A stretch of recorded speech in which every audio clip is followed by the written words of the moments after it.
Bonsoir à tous. La rentrée des profs, un gong fin août qui signifie bien la fin des vacances d'été. Dans l'académie, les 44 017 enseignants ont rapatrié leur établissement d'affectation. Pour certains, leur lieu de travail est une île bretonne. Direction donc Belle-Île-en-Mer, au collège Michel Lotte. Là, comme partout ailleurs, il a été forcément question d'organisation, de planning et de projets pédagogiques. Reportage de Myriam Thiebaud et Yannick Charles. Je vous propose de regarder ensemble le calendrier.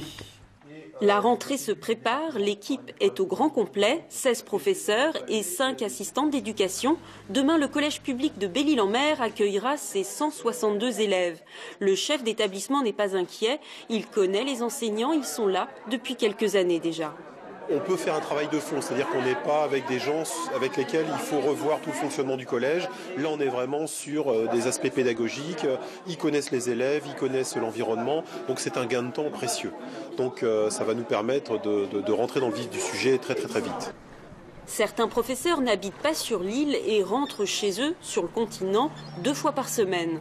Beaucoup de temps passé pour faire la traversée en bateau, mais ils apprécient ce collège où ils connaissent chaque élève.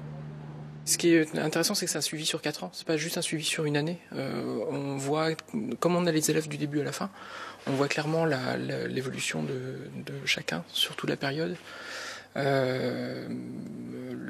C'est un suivi dans la matière, c'est un suivi dans l'orientation. La stabilité dans le temps permet aussi de construire des projets pédagogiques innovants. Dans quelques mois, le collège sera invité à communiquer avec la Station spatiale internationale, l'ISS. Depuis l'espace, un astronaute français répondra aux questions des collégiens, une autre manière d'explorer les programmes scolaires.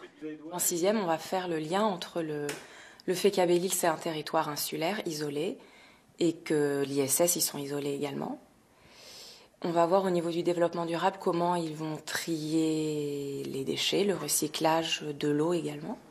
L'idée est bien entendu d'apporter aux élèves une ouverture sur le monde, même quand on vit au large des côtes bretonnes.